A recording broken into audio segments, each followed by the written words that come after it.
Running Back Nation, what is good? Sicko Nation, what is good? Thanks for being here. Here's what we got to talk about today, okay? Thankfully, we got a day off. We get a nice little break from watching Sixers playoff basketball. Well, we had a day off yesterday, too. We got tomorrow, and then we have Sunday. So a nice little 2-day break there, too. So if the Sixers win Game 3, they're set up very nice to have 2 more days of rest until Game 4. All right. Now, I said Game 2 was a must-win. You were this close to winning it. You did what the Sixers do best and collapsed. Even with only 27 seconds left, you found a way to lose that game. Game 3, quite obviously, is an absolute must-win.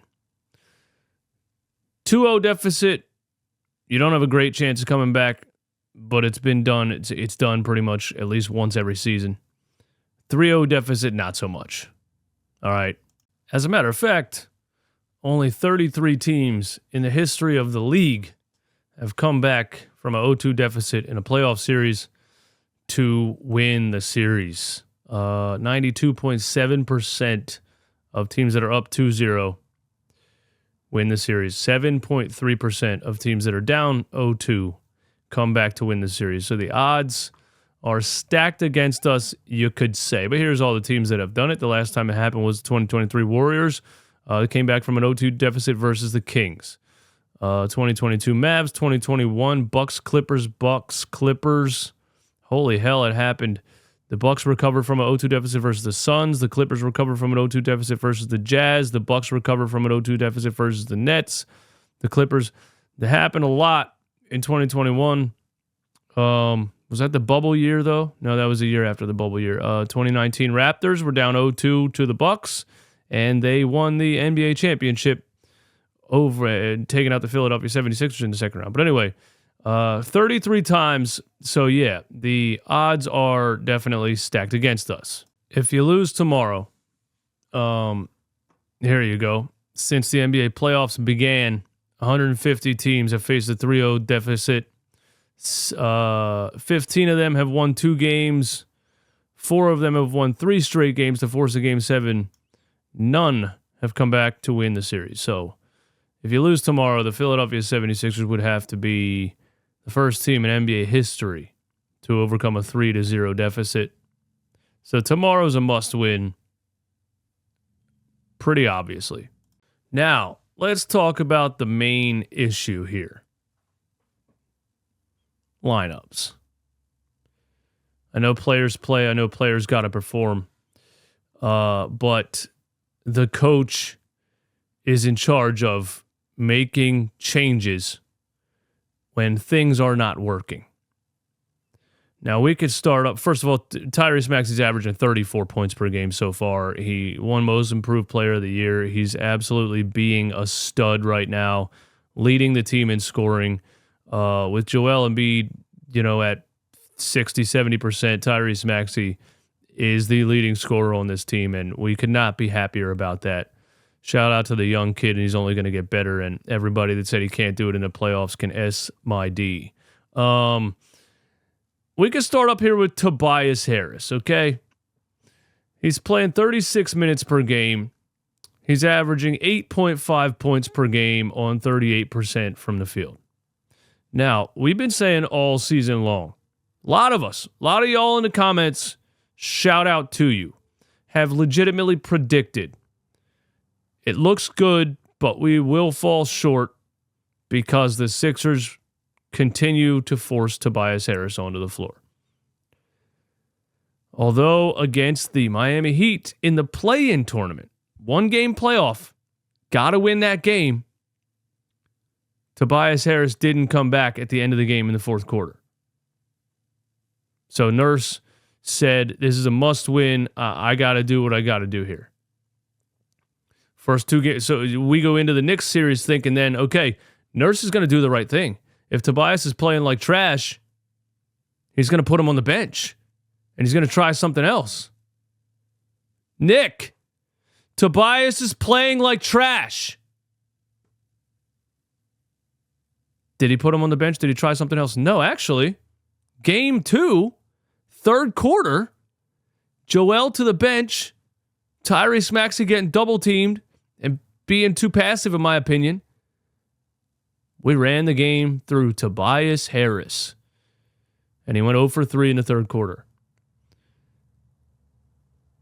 Nick Nurse has not adjusted the way that I thought he was going to adjust.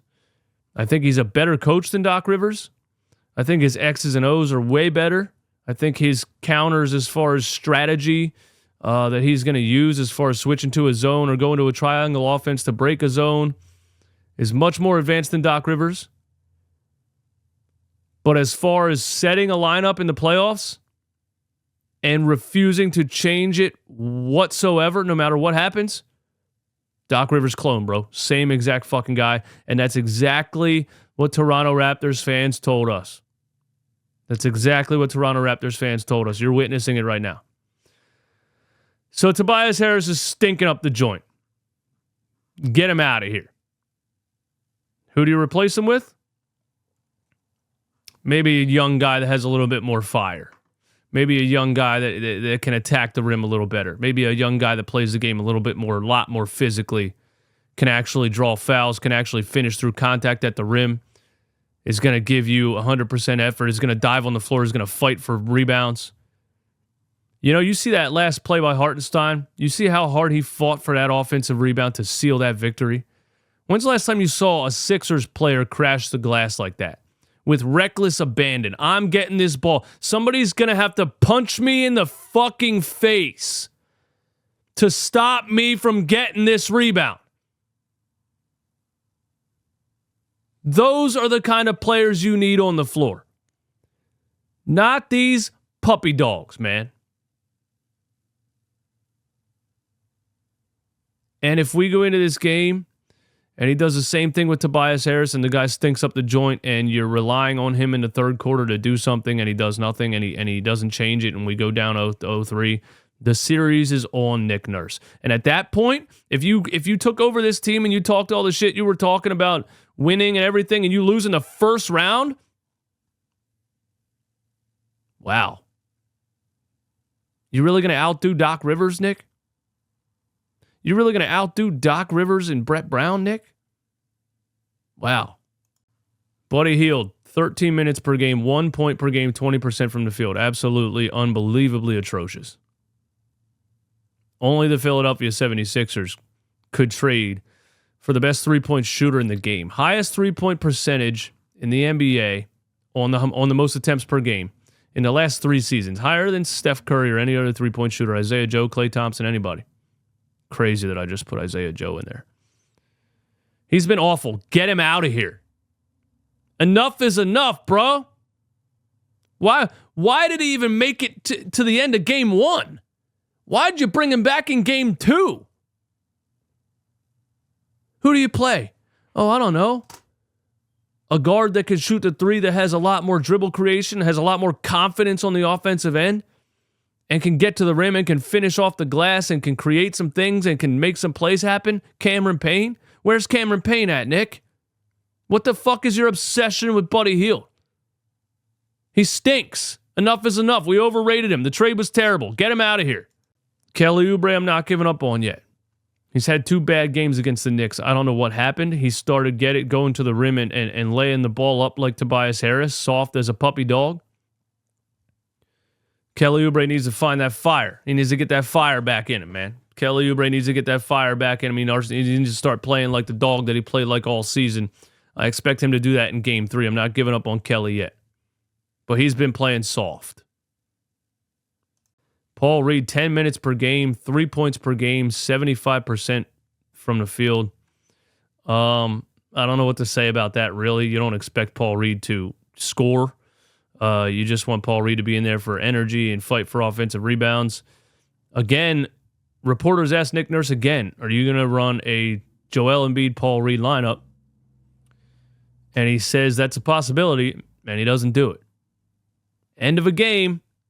You need rebounds. You need to secure rebounds.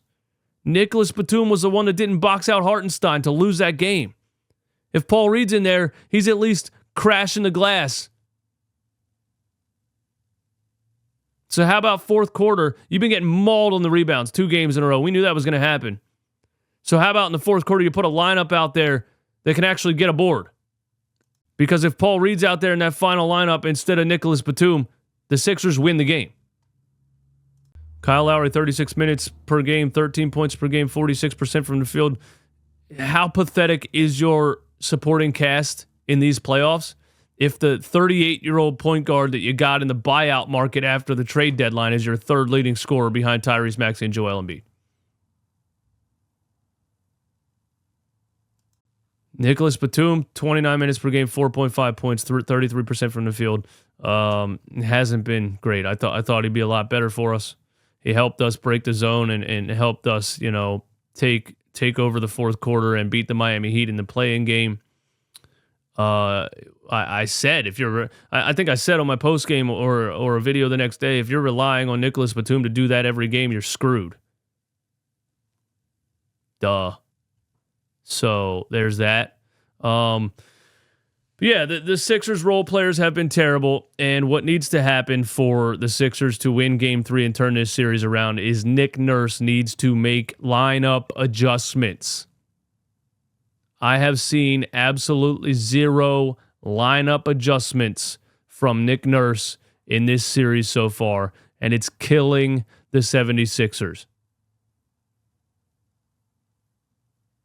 I know we want to blame the officials after Game 2. I know we want to file a grievance with the NBA. File a grievance with the role players on your team. All right? Send them all a letter and tell them they suck. And they're benched now, and you're going to try somebody else.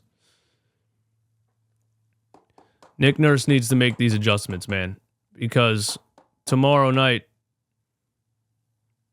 is it. Tomorrow night, your season could be over. And Nick Nurse's reputation is on the line. Like I said, you can't go in there after Doc Rivers and lose in the first round.